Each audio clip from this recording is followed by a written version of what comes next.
Is fourth time the charm for Marvel's first family? Or should the Fantastic Four have stayed on the pages of comics in the world of cartoons?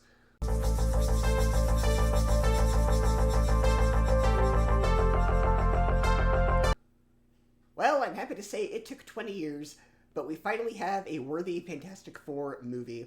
Not only does it finally get the tone and characters right, but refreshingly, it's also an MCU project that does not require homework, and on top of that, it's a reboot that doesn't retell the origin story again.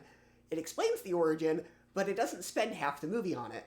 It's more akin to the intros of the CW Arrowverse shows, right? Like, my name is Oliver Queen. After 5 years on a deserted island, I have returned home with only one goal: save my city.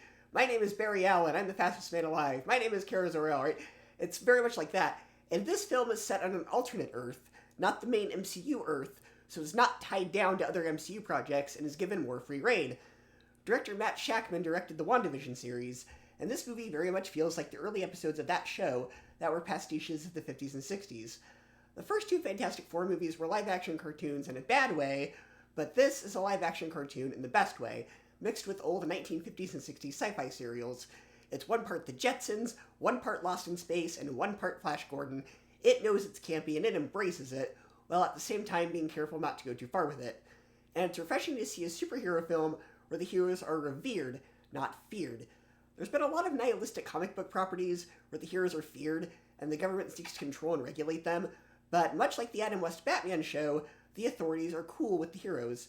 Michael Giacchino does the score here, and his score is very reminiscent of his work on The Incredibles, the J.J. Abrams Star Trek films, and Tomorrowland. And unlike the previous iterations of the Fantastic Four, where the chemistry between the actors fell flat, these actors actually feel like a real family, and work well off of each other with gentle loving ribbing, and being willing to do anything for each other. This is one of the most human, emotional MCU films as of late. My only real criticism is the pacing can drag in certain parts. Compared to the majority of the MCU, there's not as much action. There are certain scenes that I feel are over-explained and go on for a bit too long, so maybe the pacing could have been tightened a bit, but that's a nitpick. The film is still nothing short of fantastic. For me, it gets an A-, a 9 out of 10, and a 4 out of 5 stars. Go see it.